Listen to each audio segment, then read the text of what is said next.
Hello, welcome to Rewrite Your Reality with Reese. I am Reese, and I wanted to discuss what happens when you imagine, from my perspective anyway, right? Because typically when you imagine something, a lot of the time, you try to make the narrative kind of work, right? It's like, how does this narrative work from here to there? How does this narrative work from there onwards? And then when I'm thinking about the end, or what it is I want, or want to be doing, being, and having, what about these other thoughts that pop in that say otherwise? And what do I do with these then? Well, let's go. See, I realized something, and it's kind of interesting because there's that saying. Not really a saying; it's true, but like I wanted to make it more understandable, which is that there is a version of you who is healthy, wealthy, free, and in love. I mean, there's infinite versions of that. But what does it mean? You see, we would think that, okay, let's just say this is, for instance, this is starting point, and then there's your end point wherever your end points are, right? Just help me a second. So what we tend to envision is that we are here in some arbitrary point in our space time, right? And then we imagine our past and we project some sort of future and we create these ideas from now. You're either remembering your past from now or you're creating a future from now, but you're doing both now. And then the saying goes, okay, there is another version of you that has been perfectly healthy, wealthy, free, and in love.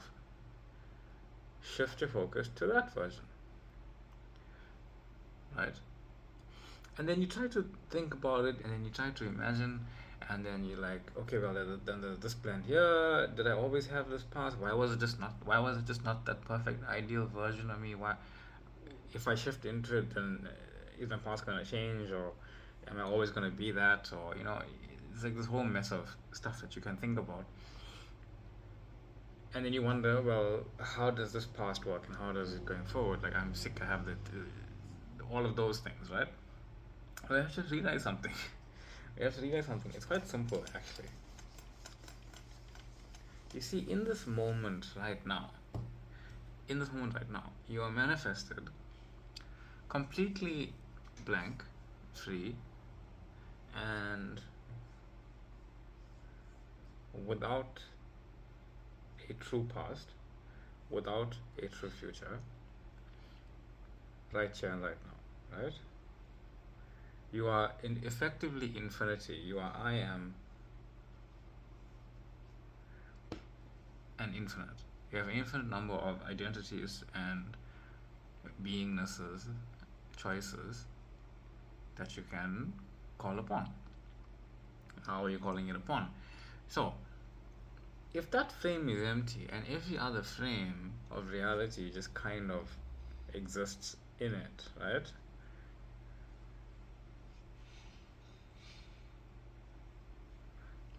All the frames are kind of just stacked onto each other, but it's not really like stacked, it's more of a non local point, right? Everything kind of exists now. So, what it means when you say that version of me that has always been healthy exists, it means quite literally there is a frame of reality that you exist exactly how you want to exist, and there's multiple of these frames of this reality where you want to exist. This it has a perceived past where you've been, however, and it's created when you imagine this. It has a projected future. It's created when you imagine this, because all creation is doing is stringing together an idea from now. You see, this frame where you are healthy, it just exists. You see, when existence came into existence, existence always existed, but I'm just saying when frames of reality, when the concept was understood, is that everything just exists, like right now, right? Everything just exists right now. All of it's existing right now. They're all interconnected, and they all exist right now. Obviously, they all exist together, not just in one point, but they are all separated. They separated, but they aren't separate, which is a very interesting distinction, because separated means they are individualized points of now. Separated, but they're not separate. They are linked together by you, by source, right? By I am, because I am is all of those frames. I am is all of those frames together, right? So every individual frame. So let's just take a frame where you're 1 years old, right? You're one years old. The frame where you are 10 and 40, these don't necessarily connect to each other. They connect to you as source, right? And there's infinite variations of each of these.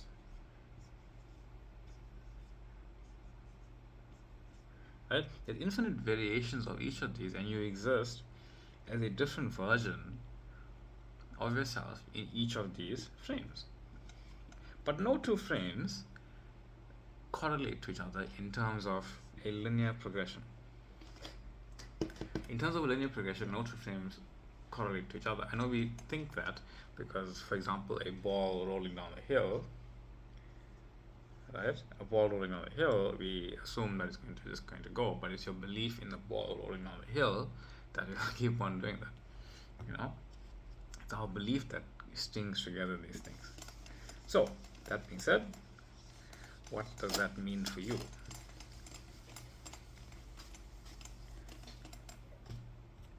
So you are here, right? This present moment of now, and you are imagining from I am, right? Oh, sorry. Imagining from I am. And then you imagine a frame that you would prefer. When you understand that this frame itself, it has no past, it has no future. It is a condensed, collapsed of all possibilities, collapsed into the singular moment where you are bringing it forth. You are bringing forth the singular frame of reality that is your choice. That one. I am this healthy identity that I decided to be right now. I am that. As you imagine the frame, embody the identity, and accept it as just this is who I am now, you create that future and you create that past that intercedes with who you are right now. It has a perceived past, it has a perceived future. You just interlock in, and reality starts to rearrange itself from right now. Yes, and I am aware that there's a thing where it says reality has a gap and takes time to do something or whatever. But that's not really true. Okay? There's no gap. There's really no gap. If there was a gap, why would something happen suddenly if there was a gap? It makes no sense. Think of reality as dominoes, right? In that sense, just to show you that there's no gap. If I push the first domino, you can't see the picture of the dominoes that they create before it nears the end, at least. But you know it's unfolding from that moment, the moment I push that domino. The moment you imagine your wish fulfilled and you say, yes, I am that, and you're persisting in that knowing, yes, I am that, when you become aware, as awareness that I am aware of an identity that I am, and I can experience and I have experienced this idea that I am this, that's when the domino is pushed. When you persist in that knowing that I am that, I am persisting in that knowing, the domino is pushed, and reality starts to rearrange itself. Like reality is kind of like this. It's like a funnel, not a funnel, but like a pipeline, if you want to say that. The second you push the end, it simultaneously moves everything. It simultaneously moves every single thing. That's what reality is doing. It's moving every single thing simultaneously. Every single person in reality is changing and moving, and that's why you don't interact with everybody all at once at the same time, because you wouldn't be able to understand what decisions they make. But when it comes to you, then you can understand what it is. You can understand that it's either a limiting belief that you used to have and no longer resonate with, and you get triggered, and the trigger is a response telling you that this is no longer who you are, or something you prefer happens and you feel amazing and you feel good, and you say, yeah, this is who I am. You say, there's only I am, there's no I am not. There's an experience of I am not, which is a trigger showing you that your I am not is not, you are not I, you are not this I am not. Or you feel good and it's I am. But there's no gap in reality. There can't be a gap in reality. If there was a gap in reality, I don't know why it would suddenly happen 10 minutes later to reveal itself to you. It doesn't make any sense that consciously it would just do it later. Like XYZ is happening and then suddenly EFG starts. That doesn't really make sense, right? Reality doesn't do that. Reality is just who you are being reflected in the moment. I get maybe people are trying to explain that the appearances don't often reflect who you are in the moment, but they actually are though. Like I've heard people say that, and through my own understanding, the appearances of reality are not reflecting who you are. But that's not strictly true, because a lot of the time appearances of reality are reflecting who you are in a way of who you are not. Because when it reflects who you are not and you recognize that it's reflecting who you are not, you can just try and think back, if you can, to you having this thought of yourself at some point. Like, no matter what someone is doing to you, let's just say somebody cut you off on the road or something, and then you have a reaction to this person, and you say, no, I'm always like this. And then you realize you realize I'm love, etc., and then you get cut off on the road, and then this guy takes off with you, or girl takes off with you, or whatever, right? And then you start to wonder, hold on, I'm not this person. Yes, you are not this person, but you were, and it's giving you context that you are no longer this person that you do not prefer to be. It's just context that, yeah, you used to be on the other side of this coin. Now you're looking at it. If you become aware of something that you are now aware of, it means you're no longer beholden to that identity, that limiting belief. So reality is always reflecting who you are. Like, it's quite literally always reflecting who you are, either by showing you who you are not or who you are. It doesn't really matter. It doesn't really matter on that point, because if you only ever just stay in your persistence, in your assumption that I am source, I am God, I am reality, I am without end, I am all existence, I am all of reality, then you don't really have to decipher every single moment. I mean, you can't really help it most of it. It's quite often where you can recognize that I felt this way, I did this thing, and now it's come back into my awareness via others, seeming others, in my reality, showing me what it was I was being. And that I am no longer that. It's unfolding in a way that I can let go or not hold on to who I used to be. Hope that makes sense, right? Something about another example off the top of my head. Let's just say you want money. You want money because you've been okay with money, and now you want money to do something. And then suddenly you say, no, I am wealthy, I am healthy, I am wealthy, I am wealthy, I am in Hawaii, I'm in Barbados, I'm in wherever.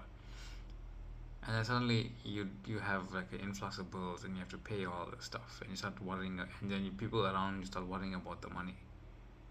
And then you realize, I used to be that person who used to worry about the money. That's why I'm experiencing others worrying about the money, because I'm no longer that person.